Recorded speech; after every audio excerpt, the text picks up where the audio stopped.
Hi everybody, my name is Jaden. I'm Nicole. I'm Eli. I'm Jason. I'm Caden. And we are the Yahushua and the Torah YouTube channel, and we are learning the commandments of our Messiah Yahushua. That's right, and we are having a lot of fun with this, and we are learning quite a bit, and we are, hopefully you guys are learning quite a bit with us as well.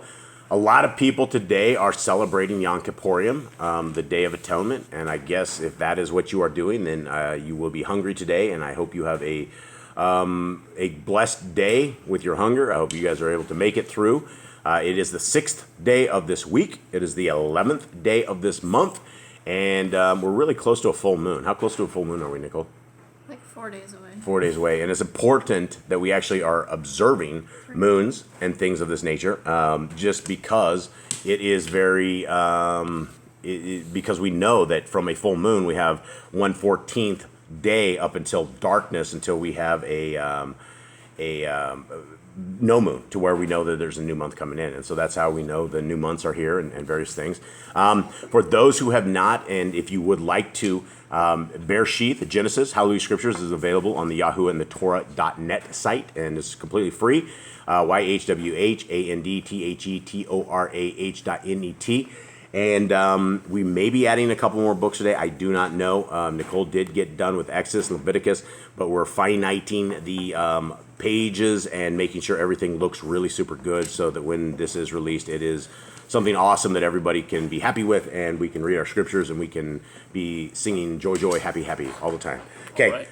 All right. So, gentlemen, how are you guys doing? Good. Very good. Everything good in your world? So far. Do you guys have a good fasting day? Yeah, it wasn't too bad. Was it too bad? You guys all look pretty hungry at the end. Yeah, I mean, it's been a whole 24 hours, no food, so Yeah. a little hungry. A little hungry. Everyone do all right? Yeah. No headaches? I did get a little headache towards the Yeah. end. I kind of woke up with a headache, but This morning or yesterday? yesterday. Right. We have the dogs. They do seem to be going a little bit wild. I don't know if we're going to be able to contain them. Hi, and it doesn't look containable. Hold on. When it goes out of control. Hold on. Sorry, guys. We either leave it recording or send it away. And we'll pause it. We'll come back to you here momentarily. Hang on. All right, so that was not too crazy, but here we go. Not too many tears in the eyes. We made it. Okay, so we are going down into Matthew 8. Matthew 1 is what, gentlemen? It was genealogies. 2, do you guys remember? There's a story of him his father going into Mitzrayim, and his mother all going to Egypt, and they're all coming out. 3, we met who? Yochanan the Baptist, John the Baptist, Right, yep. Yochanan the Immerser. Yahushua got baptized, got blessed by his father. Okay, 4, we met who? 4. Wasn't it 4? No, 3 was... Was 3, we met Kepha? No. No, 4 is the devil. 4 is the devil. And then later 5's on, Kepha? I think 4 is Kepha. Okay. Hold on, let me see. I don't know now. Kepha was after. No, 4 is Kepha. Kepha. 5 It's the is Beatitudes. 5 is the Beatitudes. Beatitudes. 6 is another amazing chapter. Is what? It's he's basically like teaching. Yeah, More teaching. teaching. 7 is yet another amazing chapter. And Good teachings. Apart from me, you eat the bacon. Yeah, depart from me, ye who eat the bacon, essentially is what it is. And so here we go with this. Eli, how you doing, buddy? Good. Are you all right? Yep. All right, good. Everyone all right? Yep. Okay, so let's continue on. Let's Matthew 8. I was thinking we had something. We did not do a U3 all last night. We were a little confused or something of the sort. No, it's basically I forgot about it because we were the Day of Atonement, and so I totally spaced it because the Day of Atonement's coming up. So I guess tune in next week for the U3 We will attempt to get it dialed in again, and I think next week is a code though. That's Is Tuesday. it, or the 2 weeks? I think It starts on Tuesday night Tuesday night. and Okay. ends the following Tuesday night. All right, and we're going to try to stick Eli out in a van that we have, an old van, and with the dogs, but it is very unfortunate we can't actually do a lot of these feast times because we'll all end up dead. If we left all the dogs out at night, there would obviously be some sort of riot in the middle of the night, and having dogs fight in the darkness and trying to stop that would be amazing. Wouldn't that I be don't think amazing? that's amazing in a good way. No, I don't think that is. It's simply amazing if we live. All right, here we go. Matthew 8. When he was come down from the mountain, great multitudes follow him. And behold, there came a leper and worshipped him, saying, Adonai, if you will, you can make me clean. Okay, a leper. What is a leper, gentlemen? I A think very they're- sick person. I think their body parts falling off. Yeah, and so Very sorely. They get like so sick, their body parts get sore. They get these giant like nasty sores on them. Pus comes out and like their body parts start falling off. yeah, and I think there's who was it? Messiah Yahushua talks about putting a cling linen on a leper or something of sort. Where's that in the scriptures? Where it talks about how you're dirty on the inside. And It's like, I think it's at a feast, isn't it?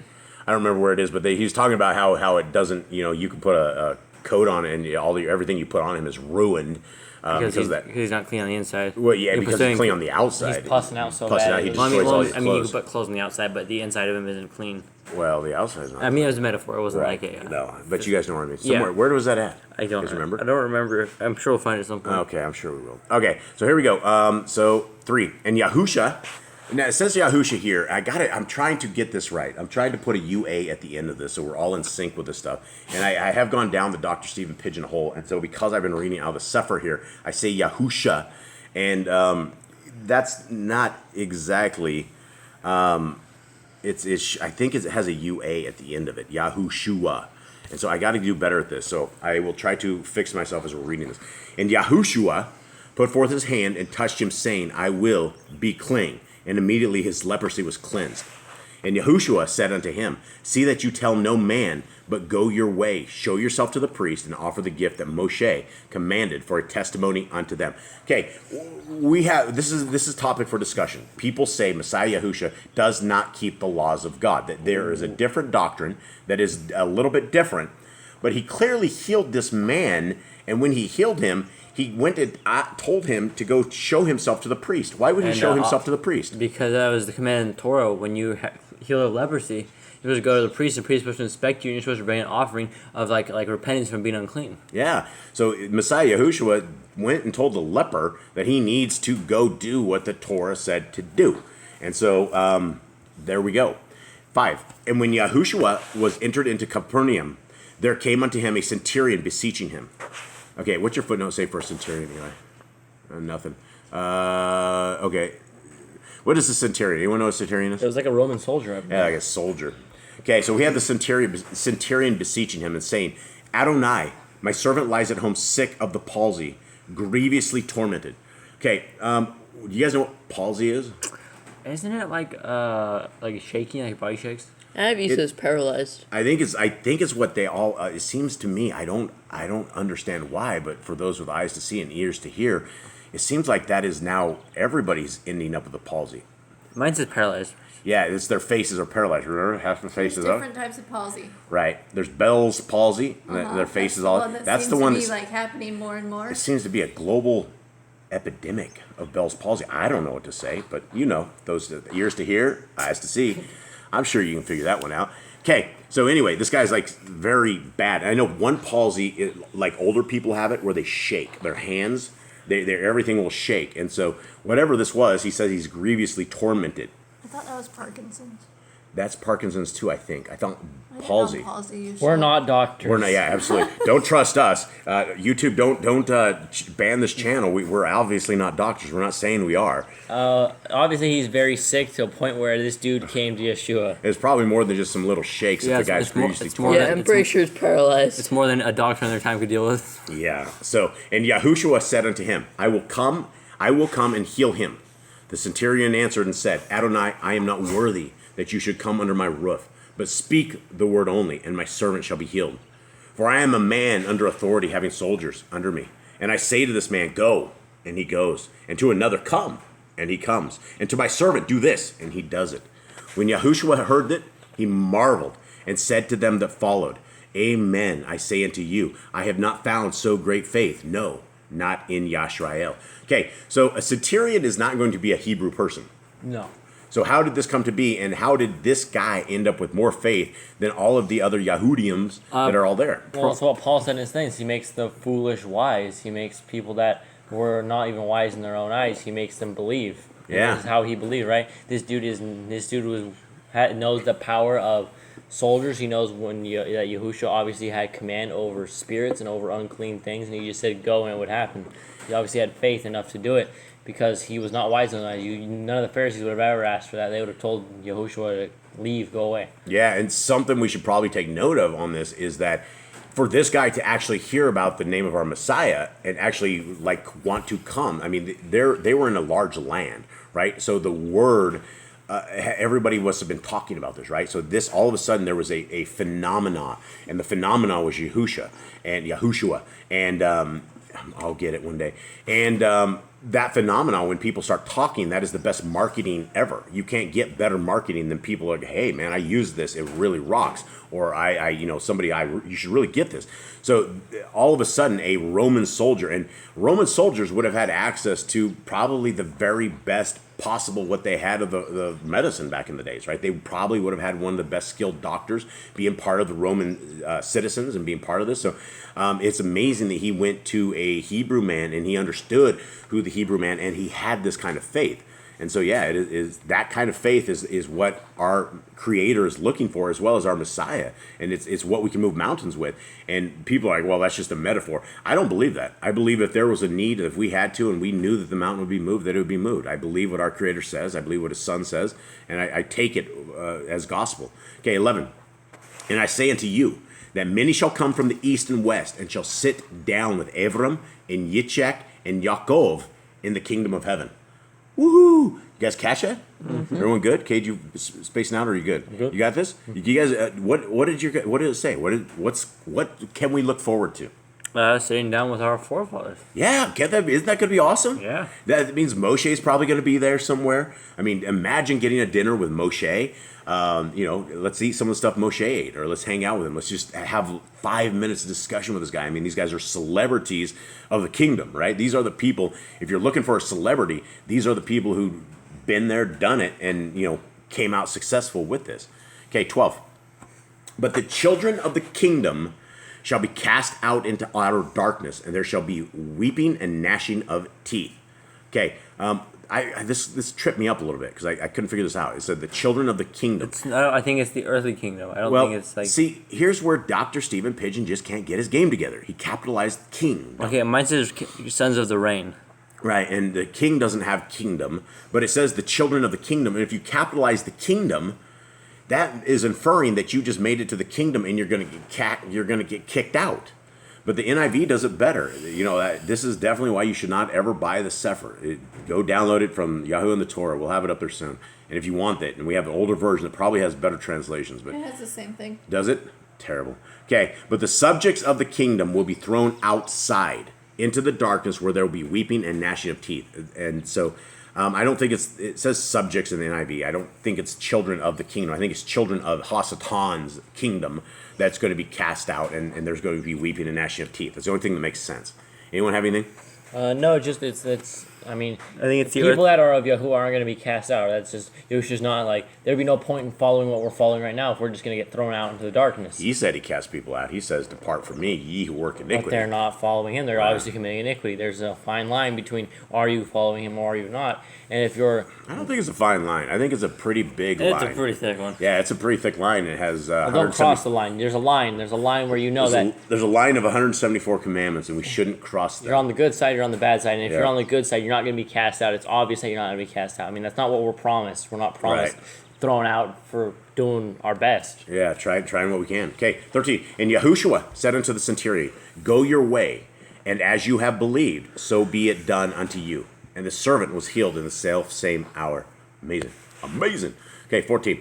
And when Yahushua was come into Kepha's house, he saw his woman's mother laid and sick of a fever. His wife's mother laying. So we know Kepha has a wife. He's married. Cool. So that's interesting. Yeah, so we don't hear too much about her, though. We don't hear much about their personal lives. No, but this is very interesting because, the whole thing where they were like, "Come, I will make you fishers of men." When you have a wife and a house and things of that nature, and you're not just you have bills to pay. I mean, I guess you wouldn't have bills to pay back in the day, but you would have mouths to feed. And I guess as being a fisherman, it wouldn't be a big deal. But it's interesting. So Kepha's Kepha's wife's mother was sick. Okay, 15. And he touched her hand, and the fever left her, and she arose and ministered unto them. That's one way to get some extra help around the house. He healed the sick. When the even was come, they brought unto him many that were possessed with devils, and he cast out the Ruach with his word and healed all that were sick. that it might be fulfilled, which was spoken by Yeshayahu, the prophet, saying, he himself took our infirmities and bore our sickness. Who's Yeshayahu, folks? Isaiah. Isaiah, yeah, Probably Yeshayahu. the prophet that talked the most about Yahushua's coming. Yeah, absolutely. Okay, and so this is pretty amazing. This is the first encounter that we have with demons. This is the first in Messiah Yahushua's walk that we know in this order that he's dealing with them. And so this is something to take note of, guys. Everybody that's out there is as much as we cannot see the forces of evil that are all around us, rest assured there are entities, and they are the fallen children, or they're the children of the fallen angels. We have no idea how many of them were.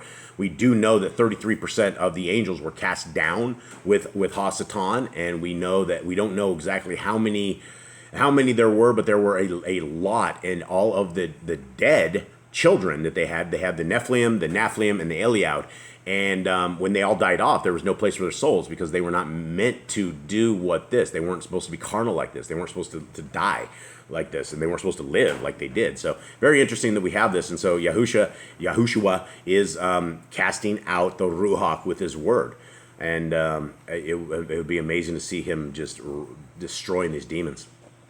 Okay, but again, it doesn't say he destroys them, right? He casts them out. And we do, it's funny because a little bit up the road, actually a ways up the road, we have a pig farm, and we are always unbinding anything unclean. We're binding them to the pig farm. So we have no idea if they're like trampling the people over there or what in the world's going on, but we do know that we toss them to the pigs as well. Okay, Yep, 18, right? Now, when Yahushua saw great multitudes about him, he gave commandment to depart unto the other side. And a certain scribe came and said unto him, Rabbi, I will follow you whither you go. And so we know we're not supposed to call men rabbis. Mine says teacher. Yeah, teacher's the right word, teacher. And rabbi is Judaism, right? That's where they bring this in there. But I mean, if there is a rabbi for us, it would be Messiah Yahushua.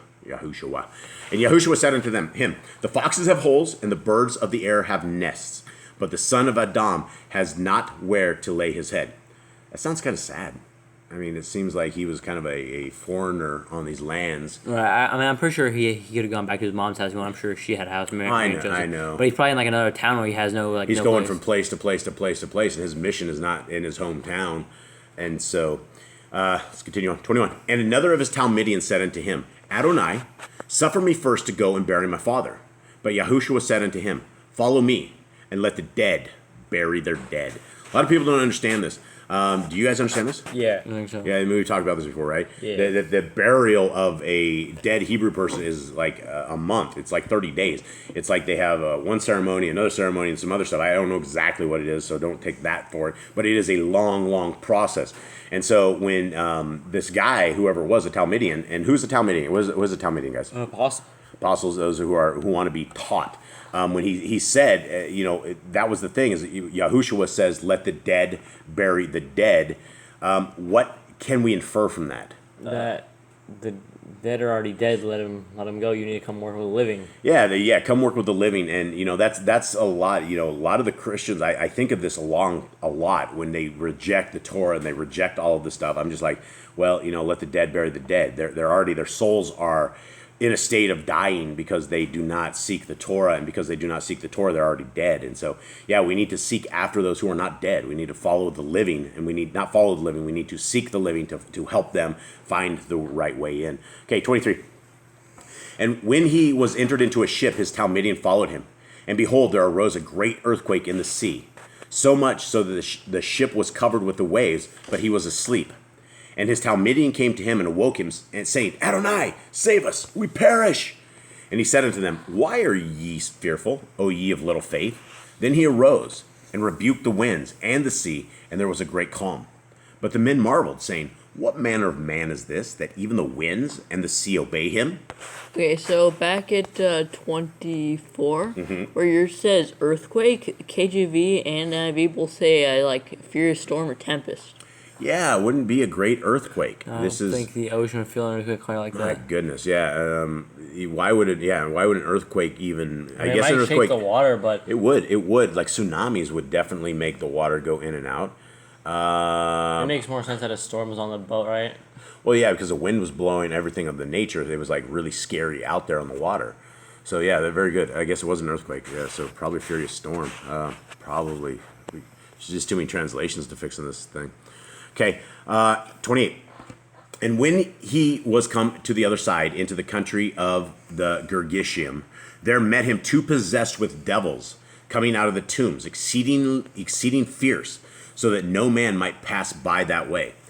Thoughts? Anyone? Just on that? That's kind of crazy that these dudes were like they're like violent demons, sound like they're violently possessed. Like if people pass by the way, they make them turn around like they're some aggressive dudes.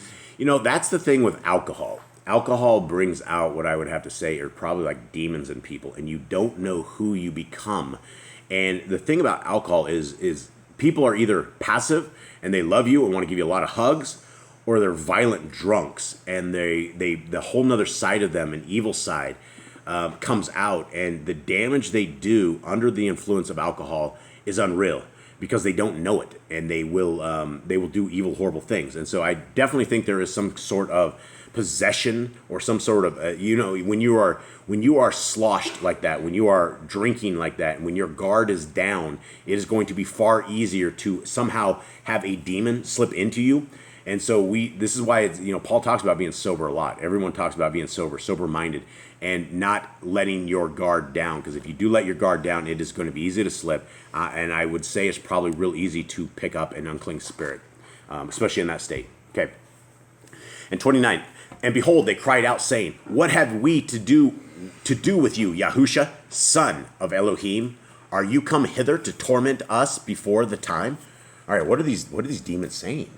Well, first of all, they acknowledge the son of Elohim. They don't say, "What do you do with us, Yahuwah?" Yeah, exactly. Well, it's a Trinity killer, but nope. Everyone's like, "Oh no, it's the same guy." It is obviously it's not the same guy.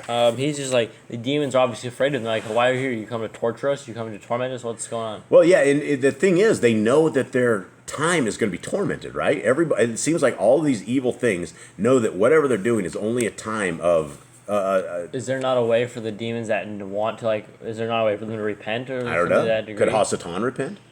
I think he could if he wanted to, but he's just such an evil dude who doesn't want to. Yeah, he's an evil dude, man. He's a very evil dude, and he's had I don't know how many years to figure this one out, but that's the problem with Hasatan, is he's much older than we are, and he's seen everything. He's much wiser.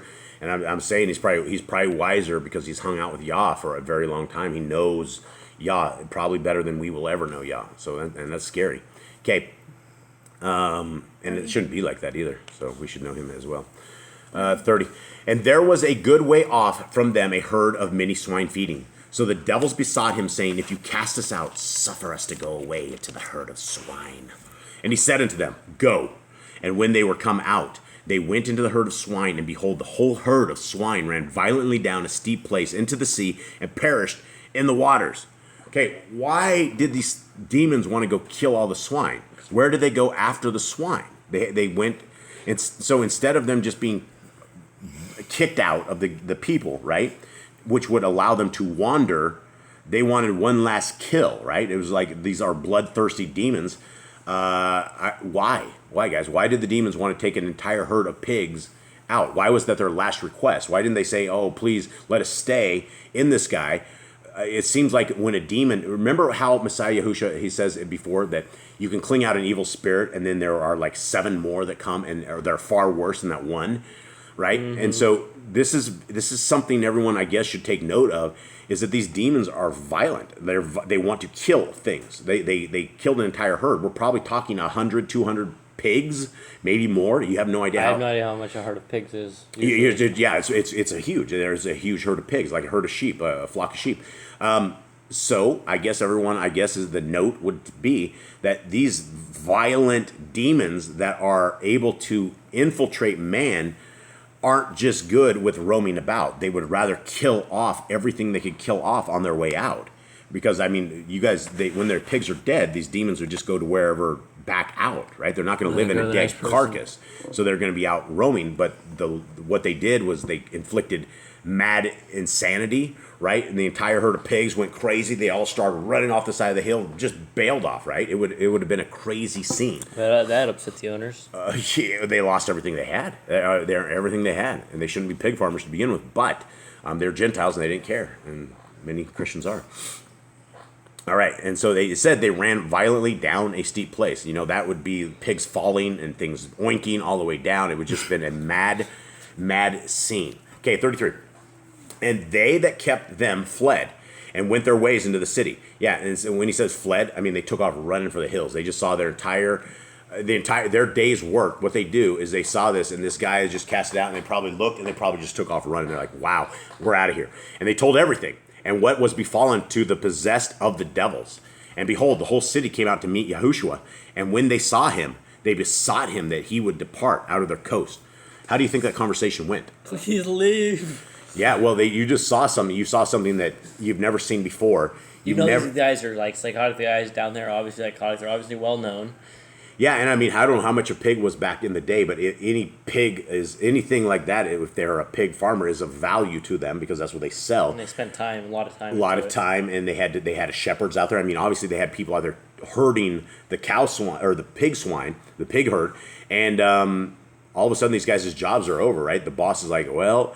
You guys should probably go find another job. Wrap it up. Yeah, wrap it up. I have no other pigs. They all just ran off the side of the hill. So maybe after that, I don't know. It's just an amazing story and things we need to understand that if these things are able to get into pigs, and we know that they're able to get into our dogs. We've often discussed this, how we think that sometimes unclean spirits will get into these things and have them do evil things, and it's all an attempt to try to get us killed. Whatever it leads to, it always leads to someone here, adultish or man, more possibly woman, bleeding because we have to stop the demons from infiltrating our hounds. And so it is an ongoing job.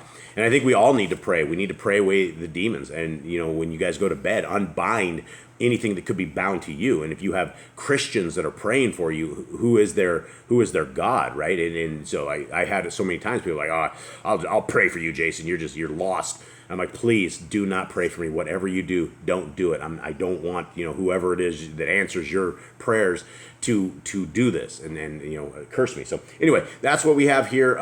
Tomorrow is something. Shabbat. Tomorrow is Shabbat. So that means today is a preparation day. And that means what, Eli? Means we prepare for tomorrow for the Shabbat. We get everything ready so we don't have to cook tomorrow. We don't have to work tomorrow. We don't have to do anything tomorrow except for rest. What's on your schedule? What's on your menu for tomorrow, Nicole? Well, it's the boys' 19th birthday. 19th birthday. We don't celebrate birthdays here, just so you know. They don't get gifts. They don't get anything like that. They get a pat on the back, big hug, and I can't believe they actually made it this long, especially with me parenting. And I for usually sure. make a cake, but they requested brownies. They requested brownies, and we don't have that much stuff in this house, and so this is a huge treat for them, and I hope you guys really enjoy it.